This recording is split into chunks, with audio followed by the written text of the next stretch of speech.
Hello बच्चों, कैसे आप लोग। उम्मीद करता हूँ कि आप लोग खूब प्रसन्न होंगे, पढ़ाई कर रहे होंगे और स्वस्थ होंगे। बच्चों, जैसा कि आज आपका ये क्लास है, अ, आप सभी बच्चों का आपके अपने प्यारे से यूट्यूब चैनल संतोष सर फिजिक्स क्लासेस में स्वागत है। एंड बेटा, दिस इज संतोष सिंह। मैं संतोष सिंह आपको फिजिक्स पढ़ाऊंगा। ठीक है। आज का क्लास जो है वो क्या है, आप ये देख रहे हैं, जैसा लिखा हुआ एनडीए के लिए है, एयरफोर्स के लिए है, नेवी के लिए है और इसके साथ साथ नेट के लिए है। तो बेटा, आज आपका जो चलने वाला है ये फिजिक्स का लेक्चर चलेगा। ठीक है। जैसा कि आपको मैं बता दूं कि फिजिक्स में आपका नया बैच स्टार्ट हो चुका है। बेटा देखो, ये आपके वैसे क्लासेस जो लेक्चर वाइज ऐसे चल रहे हैं, लेकिन सीरियल से जो लेक्चर वाइज क्लासेस है वो आपका पेड कर दिया गया और कंप्लीट हो चुका है वो लेक्चर। जो भी बच्चा एडमिशन लेना चाहता है तो समय से एडमिशन लेकर के आगे प्रोसेस करे और वो पूरा फुल वीडियो देख सकता है। ठीक है। और बहुत बच्चों की शिकायत होती है कि फिजिक्स में उनका दिक्कत आता है, फिजिक्स में चीजें होंगी। तो यकीन मानो, आप एक बार वीडियो अच्छे से देखो, आपको कोई दिक्कत नहीं होगा। आप चाहे जिस भी संस्था से पढ़ के आओ, जो भी करके आओ, जिस भी कंपटीशन तैयारी कर रहे हो, अगर आप इस वीडियो को देखोगे तो आपको खूब पसंद आएगा, समझ में चीजें आएंगी। हाँ, जो एडवांस क्लासेस है उससे पहले आप बेसिक क्लासेस जरूर देखेंगे। ठीक है। तो जैसा कि बच्चा आज टॉपिक लिखा हुआ है इलेक्ट्रिक फील्ड, तो इलेक्ट्रिक फील्ड हम निकालते किसके द्वारा, यहाँ लिखा है Gauss law in its application. तो Gauss law in its application आपका जो है इसके पहले वाले वीडियो में आपको डिस्कस किया जा चुका है, जिसमें गॉस लॉ क्या होता है ये बताया गया है ना। इनके एप्लीकेशन में हम electric field due to charge spherical shell, conducting spherical shell, माने निश्चित गोली कोष के कारण जो हम वैद्युत क्षेत्र निकालते हैं, किस किस केसेस में क्या होता है, आउटसाइड क्या होता है, पृष्ठ पर क्या होता है, सरफेस पे क्या होता है, और इनसाइड अंदर क्या होता है सेल के। तो ये सारी चीजें डिस्कस की जा चुकी हैं। आज आपको डिस्कस किया जाएगा, इलेक्ट्रिक फील्ड ही निकालने की बात की जाएगी। Electric field due to plate, plate के कारण इलेक्ट्रिक फील्ड क्या होता है ये बताया जाएगा। और दूसरा चीज बेटा, आपका नॉन कंडक्टर सॉलिड स्फीयर जो है, इसके केस में इलेक्ट्रिक फील्ड क्या होता है वो बताया जाएगा। ठीक है। और ये बहुत इंपॉर्टेंट है, एग्जाम का पूछने वाला टॉपिक है और पूछा जाता है दोनों। तो चलिए आइए डिस्कस करते हैं आगे। ठीक है। तो बच्चों, ये भी कहना है, देखो, कोविड का कभी भी कोई दौर आ सकता है। आपको ऐसा ना लगे कि तैयारी कब होगी, अचानक कोई फॉर्म आ गया, एग्जाम आ गया, तो ऐसा ना हो कि आपकी तैयारी नहीं हुई है। तैयारी जारी रखने के लिए नया बैचेज स्टार्ट है। आप एडमिशन प्रोसेस स्टार्ट करके आगे बढ़िए और आगे क्लासेस करिए। फीस बहुत कम रखी गई है, आप इसके पहले वाला वीडियो देख लेंगे तो उसमें आपको समझ में आ जाएगा। ठीक है। चलिए यहाँ पे अब मैं बढ़ता हूं आगे।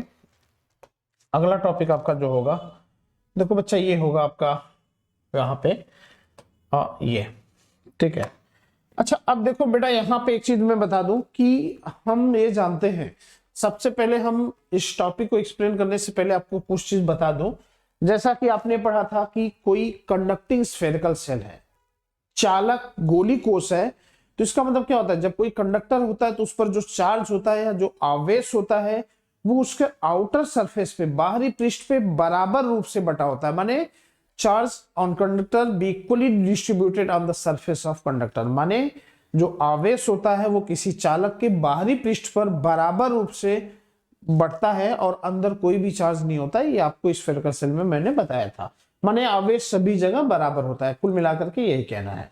अब हमें कुछ चीज की जरूरत पड़ेगी, जैसे आपसे कह दिया गया linear charge density, linear charge density. ठीक है। लीनियर चार्ज डेंसिटी, इसको हम बेटा कहते हैं रेखीय आवेश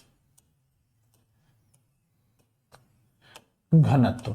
ये होता है बेटा रेखीय आवेश घनत्व, जिसको हम लेमडा से दिखाते हैं।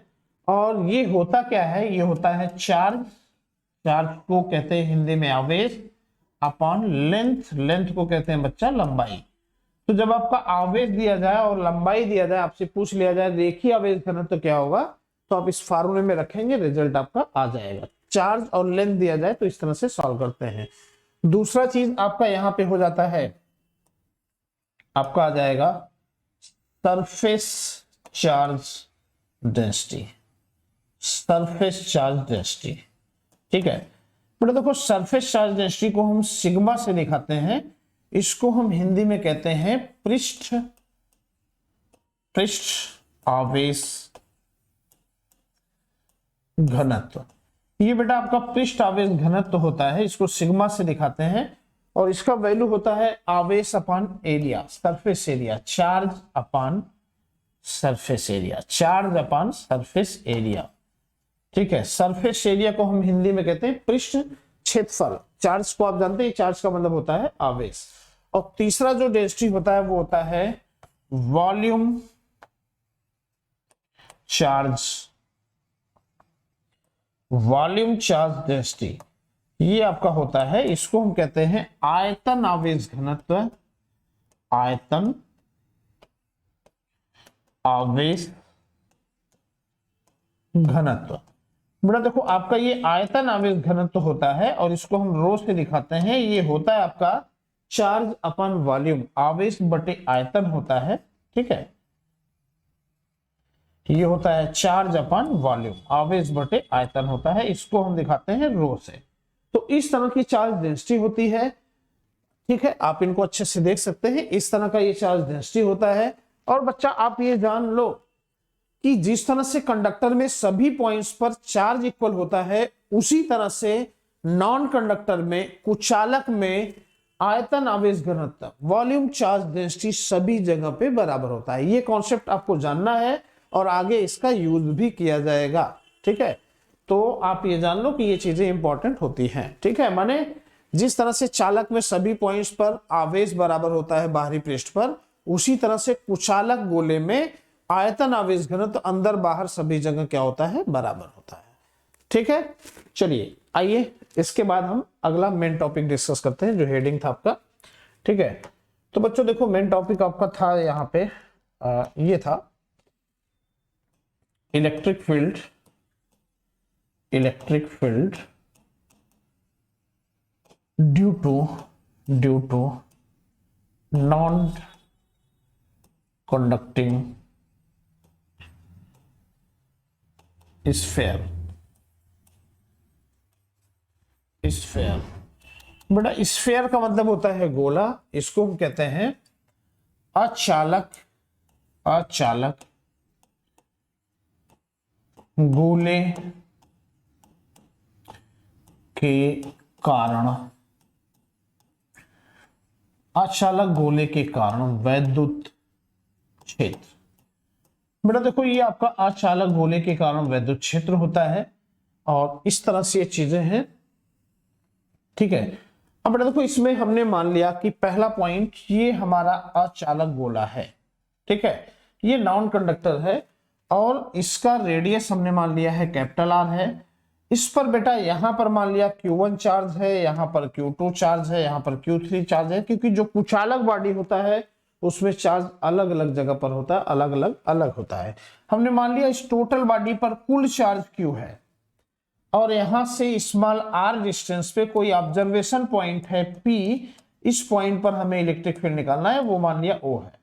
तो ऐसे केसेस में इलेक्ट्रिक फील्ड हमें कहां निकालना है, इस गोले से बाहर निकालना है। इसका मतलब पहला पॉइंट हो जाएगा आपका आउटसाइड, आउटसाइड। अच्छा बेटा इसको आउटसाइड हिंदी में कहते हैं बाहर बोलेंगे। और स्मॉल आर कैपिटल आर के क्या है, कैपिटल आर देखो स्मॉल आर कैपिटल आर से बड़ा है, तो इसको कभी कभी हम ऐसा भी दिखाते हैं, small R greater than capital R. माने इस ठोस गोले के बाहर वैद्युत क्षेत्र क्या होगा, हमें ये चीजें निकालना है। तो बेटा इसको निकालने के लिए हम क्या करेंगे, देखो यहाँ पे कुछ नहीं करना है, जिस पॉइंट पे निकलना है वहां हम एक गॉसियन सरफेस खींचेंगे और ये गॉसियन सरफेस हमारा हो जाता है ये हमारा गॉसियन पृष्ठ बन जाएगा। और बेटा देखो गॉसियन सरफेस जब बनेगा तो इस सिचुएशन में यहां पर हम इलेक्ट्रिक फील्ड का डायरेक्शन देते हैं, ये ds का डायरेक्शन दे दिया, जो कि हमारा सरफेस एरिया है, पृष्ठ क्षेत्रफल है, ये थीटा का डायरेक्शन दे दिया। तो बेटा देखो अब क्या हुआ, ये गॉसियन सरफेस के अंदर टोटल चार्ज क्या हो गया, Q। हमने मान लिया कि उस गोले पर टोटल चार्ज Q है। तो ऐसे सिचुएशन में हम जानते हैं वी नो हम क्या जानते हैं बेटा, इलेक्ट्रिक फ्लक्स फाई बराबर होता है Q upon epsilon not, equation first. ठीक है, दूसरा इक्वेशन यहाँ पे क्या हो जाएगा, दूसरा ये हो जाएगा phi equal to close integral E ds।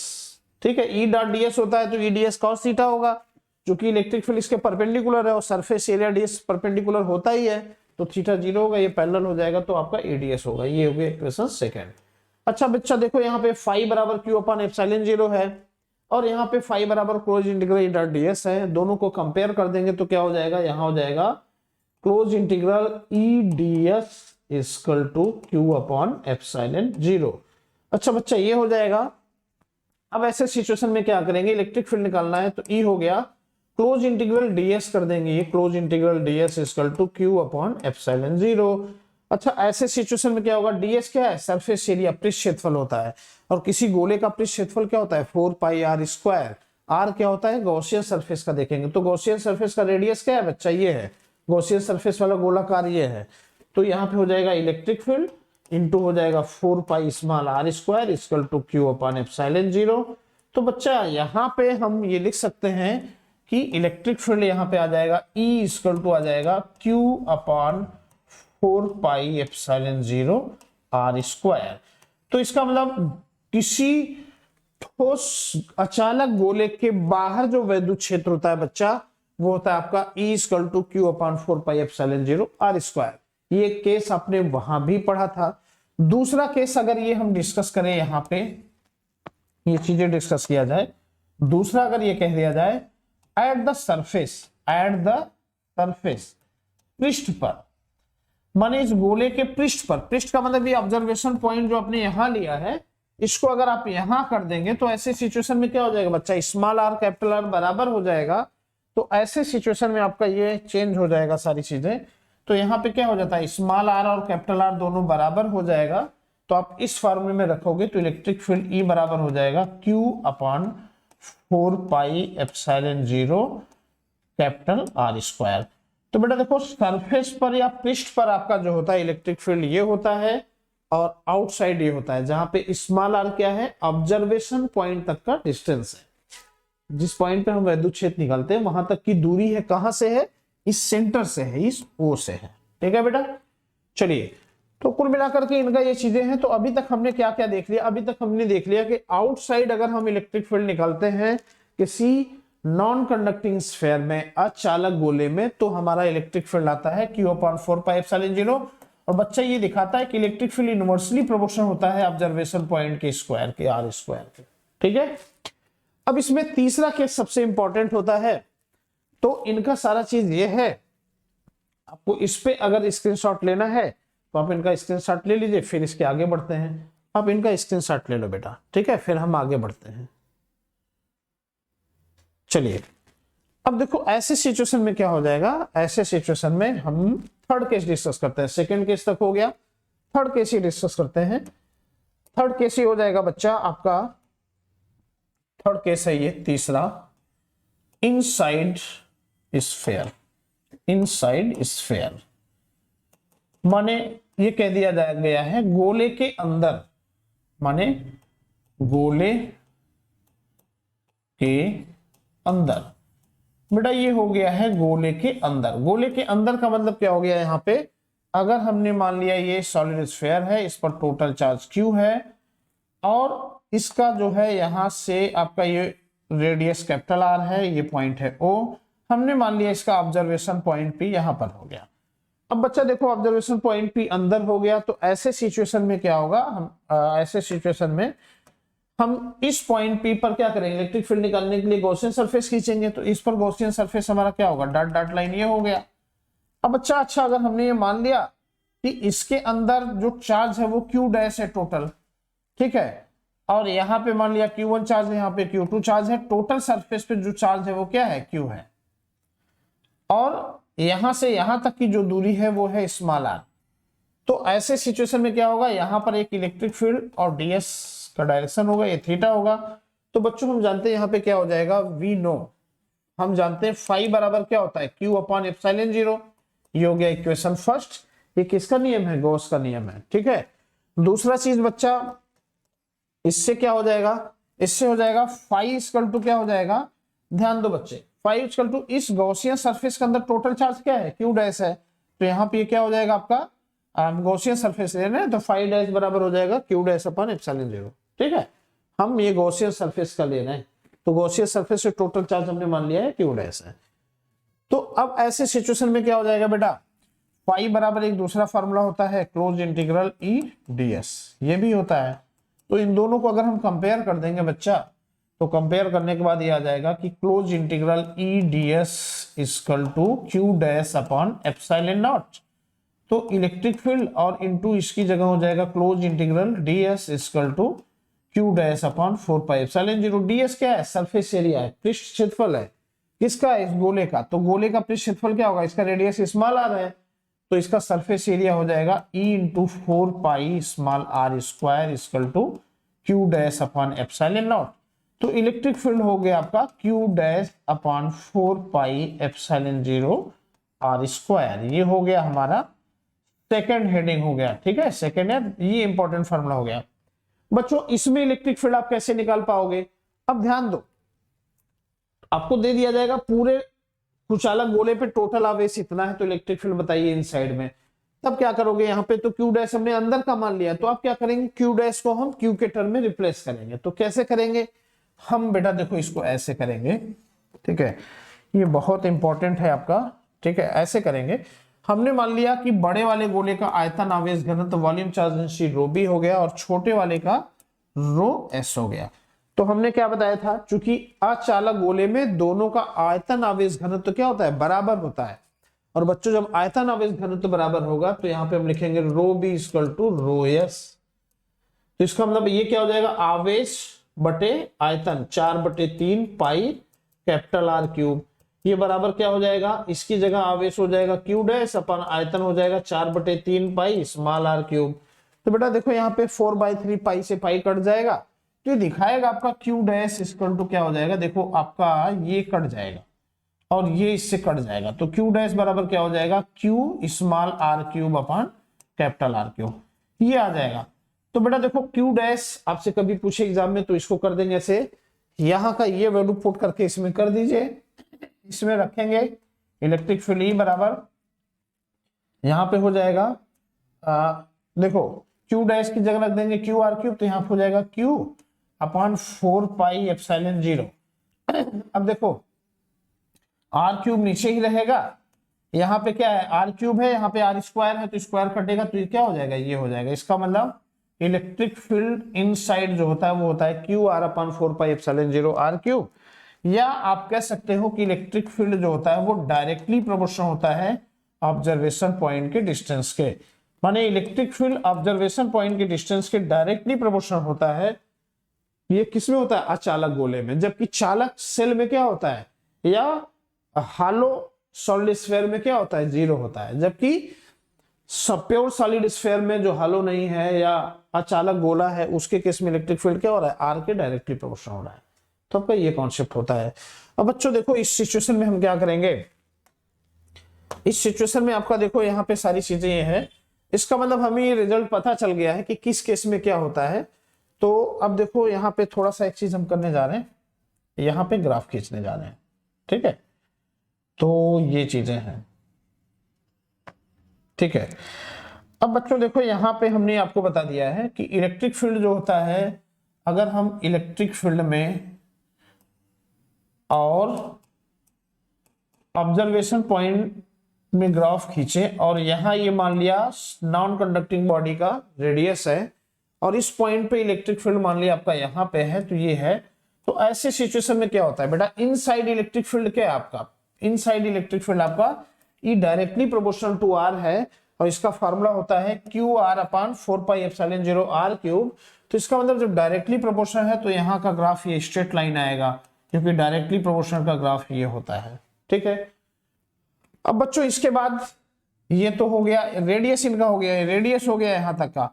अब इसके बाद जब जाएंगे तो क्या होगा? आउटसाइड द स्फीयर होगा। तो आउटसाइड स्फीयर का फार्मूला क्या होता है? ई इक्वल होता है Q upon 4 pi epsilon 0 R square. तो इलेक्ट्रिक फील्ड आर के क्या है? इनवर्सली प्रोपोर्शनल है। इसका मतलब आर बढ़ेगा तो इलेक्ट्रिक फील्ड घटेगा, तो सरफेस के बाहर जब जाएंगे तो इनका सिचुएशन ये होगा। इसका मतलब electric field inversely proportional to R square. तो इनका बच्चा ये नॉन कंडक्टिंग स्फीयर का ग्राफ ये हो जाएगा। इसका मतलब ओवरऑल रिजल्ट आपको पता चल गया कि इलेक्ट्रिक फील्ड जो होता है, क्या क्या रिजल्ट पता चला? इलेक्ट्रिक फील्ड अगर हम नॉन कंडक्टिंग के केस में निकालें तो ऐसे केसेस में outside the sphere electric field जो होता है बच्चा वो आपका ये फार्मूला होता है, एंड एट द सरफेस पृष्ठ पर जो इलेक्ट्रिक फील्ड का फार्मूला होता है वो आपका होता है, इस पे मैंने लिखा था, वो आपका हो जाएगा electric field E equal to Q upon 4 pi epsilon 0 R square. यहाँ पे R क्या होता है, R is the radius of solid sphere. यहाँ पे R जो होता है सॉलिड स्फीयर का रेडियस होता है। थर्ड केस होता है जब हम इनसाइड निकालते हैं तो इनसाइड का ग्राफ ये आता है, ठीक है। अब बच्चों चलो इसके बाद अगला हम इस पे डिस्कस करते हैं। उम्मीद करता हूं कि आपको समझ में आ गया होगा, आप इनका अच्छे से स्क्रीनशॉट ले लीजिए और सारा चीज अपना यहाँ पे जो है क्लियर कर लीजिए, ठीक है। चलिए आगे बढ़ते हैं। बड़ा देखो आगे ये चीजें हैं, अगर हम ये डिस्कस करें आपका electric field due to plate, electric field due to plate, अगर प्लेट के कारण बच्चा हम इलेक्ट्रिक फील्ड डिस्कस करें तो ऐसे केस में ये जान लो कि अगर कोई अनंत लंबाई का प्लेट है, इनफाइनाइट लेंथ तो हम लिख नहीं सकते, इनफाइनाइट लेंथ का कोई प्लेट है और अगर इस पे प्लस चार्ज है और यहां से स्मॉल r डिस्टेंस पे कोई पॉइंट P है, अगर हमें इस पॉइंट पे इलेक्ट्रिक फील्ड निकालना है, या यहाँ पे आपका माइनस चार्ज है, माइनस प्लेट है, यहां से स्मॉल r डिस्टेंस पे कोई पॉइंट P है, यहां पर इलेक्ट्रिक फील्ड निकालना है, तो बच्चों ऐसे केस में जो इलेक्ट्रिक फील्ड का फॉर्मूला होता है, इलेक्ट्रिक फील्ड होता है सिग्मा अपॉन 2 एप्सिलॉन नॉट। जहां पे सिग्मा क्या होता है आप ये जानते हो, सिग्मा होता है पृष्ठ आवेश घनत्व, सरफेस चार्ज डेंसिटी, और ये क्या होता है चार्ज अपॉन सरफेस एरिया, ठीक है। इनका फॉर्मूला ये होता है। तो चाहे नेगेटिव प्लेट हो चाहे पॉजिटिव प्लेट हो, उसके केस में इलेक्ट्रिक फील्ड ये होता है। इसका मतलब अनंत लंबाई के कारण जो प्लेट होता है, अनंत लंबाई का जो प्लेट होता है उसके कारण अगर हम इलेक्ट्रिक फील्ड निकालते हैं वैद्युत क्षेत्र, तो वो ऑब्जर्वेशन पॉइंट के डिस्टेंस पर डिपेंड नहीं करता है बेटा, वो स्मॉल r पर डिपेंड नहीं करता है। तो आपसे पूछा जाए कि किस केस में इलेक्ट्रिक फील्ड r पर डिपेंड नहीं करता है, तो वो प्लेट का केस है। अब इसमें कुछ क्वेश्चन आपसे पूछ लिया जाता है बच्चा, देखो क्वेश्चन ऐसे आ जाएगा, जैसे कभी क्वेश्चन इन्होंने कह दिया कि भाई एक ये पॉजिटिव प्लेट है और एक ये निगेटिव प्लेट है, ठीक है, पॉजिटिव प्लेट है और ये निगेटिव प्लेट है। अब इस केस में यहां पर पॉइंट P है, इस पॉइंट पर आप इलेक्ट्रिक फील्ड बताओ, ठीक है। या दूसरा इन्होंने कह दिया ये आपका पॉजिटिव प्लेट है और ये आपका नेगेटिव प्लेट है और इसके कारण आपका जो है इस पॉइंट पर आप इलेक्ट्रिक फील्ड बताओ क्या हो जाएगा, ठीक है। तो ऐसे सिचुएशन में हम इनको कैसे सॉल्व करेंगे, तो बेटा देखो इसको सॉल्व करने का सबसे अच्छा तरीका ये है कि देखो हमने मान लिया कि ये हमारा है प्लेट, इसके कारण इलेक्ट्रिक फील्ड E1 होगा, इसके कारण इलेक्ट्रिक फील्ड E2 होगा। अब बेटा देखो जिस पॉइंट पे निकालना है उस पॉइंट पे हम दो डायरेक्शन खींचते हैं, दो डायरेक्शन का मतलब एक E1 के लिए और दूसरा E2 के लिए। अब हम डायरेक्शन देखते हैं, अगर दोनों एक ही दिशा में है तो जोड़ देंगे और दोनों अलग अलग दिशा में है तो माइनस हो जाता है।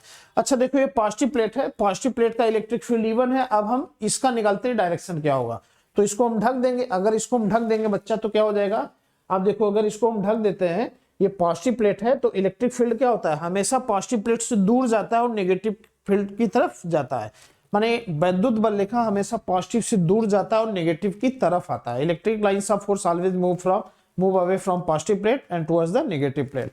इसका मतलब इसका दिशा ये पॉजिटिव प्लेट है तो ये इससे दूर जाएगा, ठीक है। अच्छा ये E2 नेगेटिव प्लेट है, वैद्युत बल लेखा है, वैद्युत क्षेत्र हमेशा नेगेटिव फील्ड की तरफ जाता है, तो इसका मतलब इसको ढक देंगे तो E2 इसके कारण है, ये क्या है पॉजिटिव है, भाई ये भी पॉजिटिव है क्या, चलो इसको नेगेटिव कर देते हैं अभी, ठीक है। इसको मान लिया ये नेगेटिव प्लेट है, क्योंकि ये नेगेटिव है वो सेम कॉन्सेप्ट होगा। तो बेटा देखो E2 क्या हो, ये नेगेटिव है तो ये नेगेटिव की तरफ आ गया, तो यहाँ पे क्या हुआ इलेक्ट्रिक फील्ड E बराबर क्या हो जाएगा E1 प्लस E2 दोनों को ऐड कर देंगे और एक का वैल्यू होता है सिग्मा अपॉन 2 एप्सिलॉन नॉट, तो दोनों की जगह रखेंगे sigma upon 2 epsilon not plus sigma upon 2 epsilon not, solve करेंगे तो आ जाएगा सिग्मा अपॉन एप्सिलॉन 0, ठीक है बच्चा। दूसरा इसमें देखते हैं, इसके कारण अगर मान लिया इसके कारण इलेक्ट्रिक फील्ड E1 आता है, इसके कारण इलेक्ट्रिक फील्ड E2 आता है और ये लाइन है E1 का, ये लाइन है E2 का। तो बेटा देखो ये प्लस प्लेट है तो प्लस प्लेट के कारण E1 का दिशा क्या होगा प्लस से बाहर होगा, इस प्लेट को हटा देते हैं है ना, तो ये प्लस है तो प्लस से बाहर होगा, E2 नेगेटिव है तो नेगेटिव की ये तरफ होगा। अब देखो दोनों अपोजिट में आ गए तो इलेक्ट्रिक फील्ड E बराबर क्या हो जाएगा E1 माइनस E2, दोनों का सेपरेटली ये वैल्यू रखेंगे तो ये क्या हो जाएगा 0 हो जाएगा। तो ऐसे केस में बच्चा आपका इलेक्ट्रिक फील्ड क्या हो गया 0 हो गया, ठीक है। और आपसे कभी ऐसा भी पूछ लिया जाता है, ये लास्ट आपका इसमें बता दे रहे हैं इलेक्ट्रिक फील्ड में कभी ऐसा आ जाए कि ये कह दिया जाए कि बहुत इंपॉर्टेंट है आपका, यहां पे ये कह दिया जाए इफ बोथ प्लेट्स आर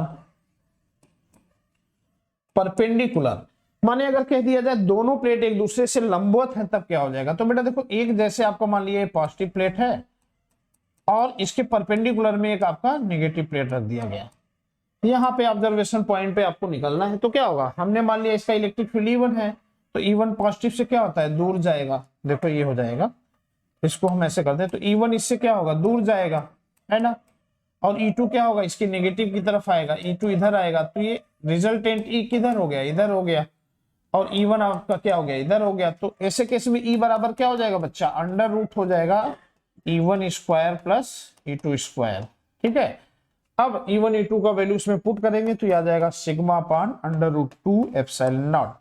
तो आपसे ये भी पूछा था कि जब दो प्लेट आपस में एक दूसरे से परपेंडिकुलर हैं तो वहां पर इलेक्ट्रिक फील्ड क्या होता है, तो होता है sigma upon under root 2 epsilon. ऐसे कर दो ना, एक प्लस है तो E1 इसके कारण क्या हो रहा है, इधर जा रहा है, E2 इसके कारण हो रहा है, इधर जा रहा है, तो रिजल्टेंट इसका E है, तो रिजल्टेंट क्या होता है, रिजल्टेंट होता है R बराबर under root A1 square plus B1 square plus 2AB cos theta. यहाँ पे थीटा 90 है तो ये 0 हो जाएगा, तो क्या आ जाएगा, R बराबर under root A square plus B square, वही मैंने लिखा है, E बराबर under root E1 square plus E2 square, और वैल्यू पुट करने के बाद ये आता है। तो उम्मीद करता हूं कि electric field due to plate क्या होता है आपको कॉन्सेप्ट क्लियर हो गया होगा, और गॉस लॉ का नॉन कंडक्टिंग के केस में क्लियर हो गया होगा। बेटा देखो, वीडियो बहुत लंबा ना बने इसलिए थोड़ा सा फास्ट पढ़ा रहा हूं और कम समय में पढ़ा रहा हूं। आपका और भी स्लो पढ़ाया गया है, जो आपका नया बैच प्रारंभ हो रहा है जिसमें टॉपिक वाइज आपका एक्सप्लेनेशन हो रहा है, उसमें पढ़ाया जा रहा है। तो सभी बच्चे अब विलंब मत करिए और जुड़िए, जल्दी जुड़िए, क्लास स्टार्ट करिए अपना पेड क्लासेस में आकर के। ठीक है बच्चा, थैंक यू वेरी मच। हो गया।